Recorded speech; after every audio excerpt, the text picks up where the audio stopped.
Hello everyone, welcome in GS cruise. दोस्तों, economy में हमारा नेक्स्ट टॉपिक है मुद्रा यानी कि करेंसी। इस टॉपिक में हम डिस्कस करेंगे मुद्रा क्या है, इसके हिस्टोरिकल बैकग्राउंड को जानेंगे, साथ ही मुद्रा के प्रकारों को डिटेल में डिस्कस करेंगे और भारतीय मुद्रा के संदर्भ में कुछ महत्वपूर्ण तथ्यों को भी जानेंगे। इकॉनमी में हमारा यह पार्ट 8 होगा। जो भी हमारे दोस्त चैनल पर नए हैं, चैनल को सब्सक्राइब करें और बेल आइकन ज़रूर प्रेस करें, जिससे उन्हें आने वाली जीएस वीडियोज़ की नोटिफिकेशंस समय समय पर मिलती रहे।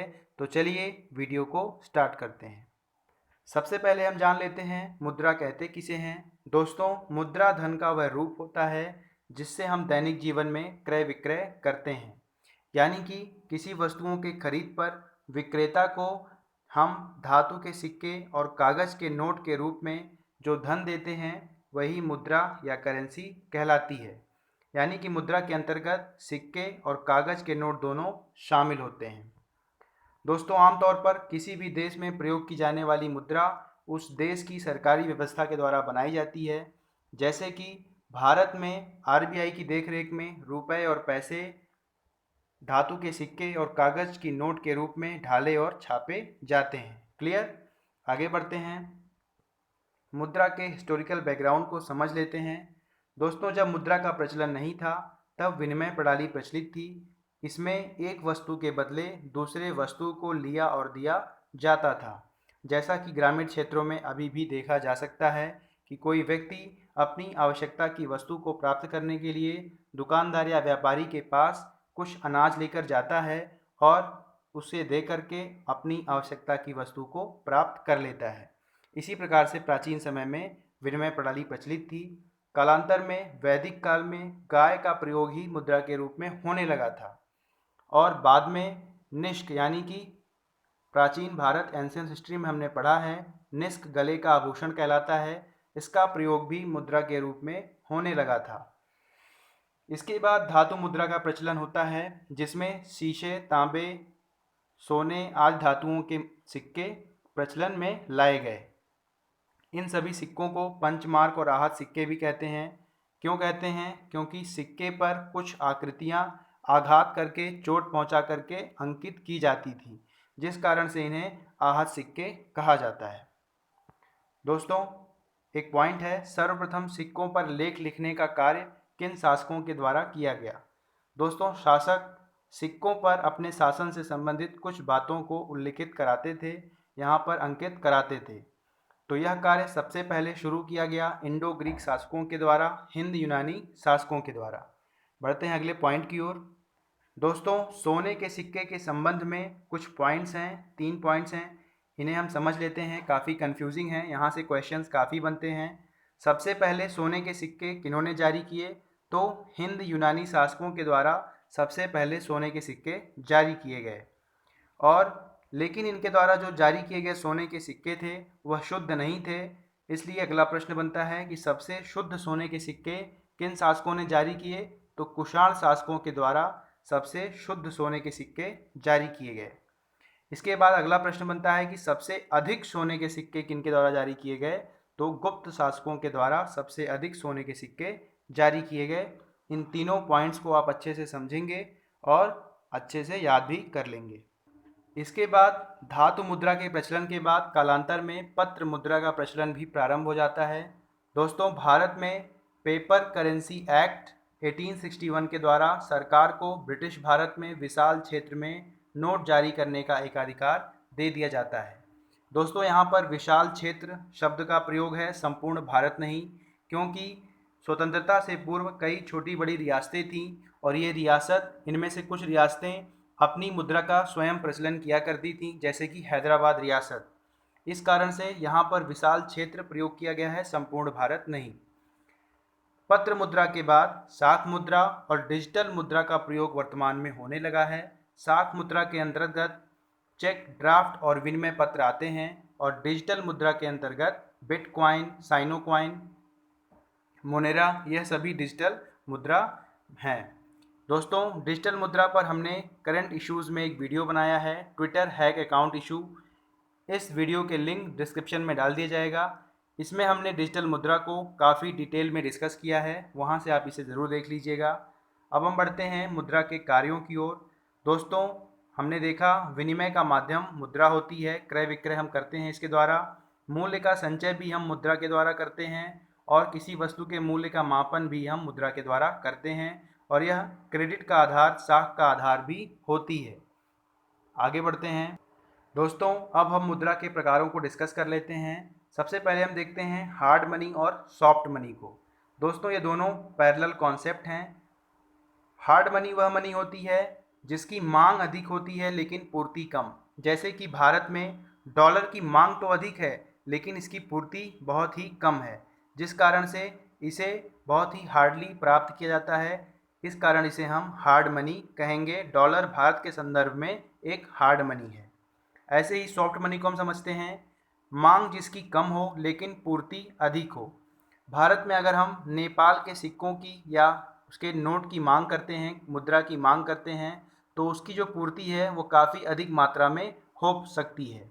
ऐसे में भारत के लिए नेपाल की मुद्रा सॉफ्ट मनी है। तो इस प्रकार से हमने उदाहरण के माध्यम से इन दोनों को समझा। आगे बढ़ते हैं हॉट करेंसी यानी कि गर्म मुद्रा। दोस्तों, इसमें तरलता अधिक पाई जाती है, फ्लूइडिटी अधिक पाई जाती है। इसका क्या अर्थ है? इसका अर्थ है कि यह मुद्रा जितने तेज गति से इन्वेस्ट की जाती है उतने ही तेजी से यह वापस भी चली जाती है। यानी कि यह गर्म होती है, घर्षण होता है इसमें, इसकी तरलता अधिक होती है। जितने जल्दी बाजार में आता है उतने ही जल्दी इसका पलायन भी हो जाता है। इस कारण से इसे हम हॉट करेंसी या गर्म मुद्रा भी कहते हैं। अगला है विधिग्राह्य मुद्रा। विधिग्राह्य मुद्रा यह सरकारी मान्यता प्राप्त मुद्रा होती है जिसमें लेनदार और देनदार दोनों बाध्य होते हैं। इसे हम एक उदाहरण के माध्यम से समझते हैं। जैसे आप किसी दुकान पर सामान लेने के लिए गए और यदि आप उस दुकानदार को किसी सामान के बदले डॉलर में भुगतान करते हैं तो यह व्यक्ति मना कर देगा, क्योंकि भारत में डॉलर विधिग्राह्य मुद्रा नहीं है, यह रुपए में भुगतान चाहेगा। तो भारत में रुपया विधिग्राह्य मुद्रा है और आपको इसी रुपए में भुगतान करना होगा। लेनदार भी बाध्य है और देनदार भी बाध्य है। इसी प्रकार से हम ऐच्छिक मुद्रा को भी समझ सकते हैं। रुपए में यदि मांग की जा रही है, भारत में विधिग्राह्य मुद्रा रुपया है, तो आपको दुकानदार को इसी रुपए में भुगतान करना होगा। यह ऐच्छिक आपकी मुद्रा कहलाएगी। इसी प्रकार सुलभ मुद्रा और दुर्लभ मुद्रा ये दोनों पैरेलल कॉन्सेप्ट हैं। जो मुद्रा हमें आसानी से उपलब्ध हो जाए वह सुलभ मुद्रा है और जो कठिनाई से उपलब्ध हो वह दुर्लभ मुद्रा है। डॉलर हमें कठिनाई से प्राप्त होने वाली मुद्रा है हमारे लिए, तो यह दुर्लभ मुद्रा है। और सुलभ मुद्रा आसानी से प्राप्त होने वाली मुद्रा है। जैसे कि हम अगर नेपाल या भूटान की करेंसी चाहते हैं तो यह आसानी से हमें अवेलेबल हो जाएगी, क्योंकि यह भारतीय रुपए के मुकाबले कमज़ोर होता है। तो इस प्रकार से सुलभ मुद्रा और दुर्लभ मुद्रा को हमने समझा। अब हम समझते हैं ब्लैक मनी। दोस्तों, ब्लैक मनी वह होता है जो आयकर अधिकारी से छिपाया गया धन होता है और बिना लेखा जोखा वाला धन होता है। यानी कि इसका कोई विवरण उपलब्ध नहीं होता है और इस पर टैक्स पेमेंट नहीं किया गया होता है। इसे आयकर अधिकारी के द्वारा इनकम टैक्स ऑफिसर के सामने से छिपाया जाता है। तो ऐसे प्रकार के धन को हम ब्लैक मनी भी कहते हैं। दोस्तों, प्लास्टिक मनी अगला है मुद्रा का प्रकार। तो प्लास्टिक मनी प्लास्टिक के कागज़ या नोट नहीं होते हैं। यह आपके क्रेडिट कार्ड, डेबिट कार्ड और एटीएम कार्ड यह सभी प्लास्टिक मनी कहलाते हैं। सस्ती मुद्रा और महंगी मुद्रा यह भी पैरेलल कॉन्सेप्ट हैं। इनकी कीमत कम होती है या नीची ब्याज दर पर ही यह उपलब्ध हो जाते हैं, तो ऐसी मुद्रा को हम सस्ती मुद्रा कहते हैं। और महंगी मुद्रा यानी कि इसकी कीमत काफ़ी अधिक होती है और ऊंचे ब्याज दर पर यह उपलब्ध होते हैं, जिस कारण से इसे हम महंगी मुद्रा कहते हैं। साथ ही पदार्थ मुद्रा, तो आप सभी जानते हैं मुद्राएं किसी न किसी धातु की बनी होती हैं और यह अपने जिस धातु से बनी होती हैं उसके यथार्थ मूल्य के बराबर होती हैं, जिस कारण से इनका प्रयोग मूल्य के संचय में भी किया जाता है। इसके साथ ही प्रश्न बनता है काला बाजार किसे कहते हैं। तो दोस्तों, बाजार में आपने कभी कभी देखा होगा कि एक प्रकार से वस्तुओं का अभाव अचानक से उत्पन्न हो जाता है। जैसा कि कुछ समय पहले आपने सुना होगा कि नमक की क्राइसिस हो गई है मार्केट में और लोगों ने नमक को स्टोर करना शुरू कर दिया था। इसी प्रकार जब लोगों के द्वारा, बड़े व्यापारियों के द्वारा बाजार में वस्तुओं का कृत्रिम अभाव यानी कि जानबूझकर वस्तुओं का स्टॉक रख लिया जाए और मार्केट से उनकी उपस्थिति को गायब कर दिया जाए, तब बाजार में उस वस्तु की मांग बढ़ जाती है। ऐसे में अचानक से उस वस्तु के दाम में वृद्धि हो जाती है और बढ़ी कीमतों पर व्यापारी वापस स्टोर से निकाल कर उन वस्तुओं को बेचने लगते हैं। तो इस प्रकार से बेची गई वस्तुएं बढ़ी कीमतों पर काला बाजारी कहलाती हैं। आई होप आप समझ गए होंगे। आगे बढ़ते हैं। अब हम समझते हैं वर्तमान मुद्रा प्रणाली का विकास। दोस्तों, भारत में इससे पहले बहुत पहले आप घर के बुजुर्गों से डिस्कस करेंगे तो वो बताएंगे कि पहले आना प्रणाली प्रचलित थी। इसमें क्या होता था, 25 पैसे को 4 आना कहते थे और 50 पैसे को 8 आना कहते थे। ये 50 पैसे का सिक्का है और यह 25 पैसे का सिक्का है। इसे हम 4 आना कहते थे और इसे 8 आना कहा जाता था।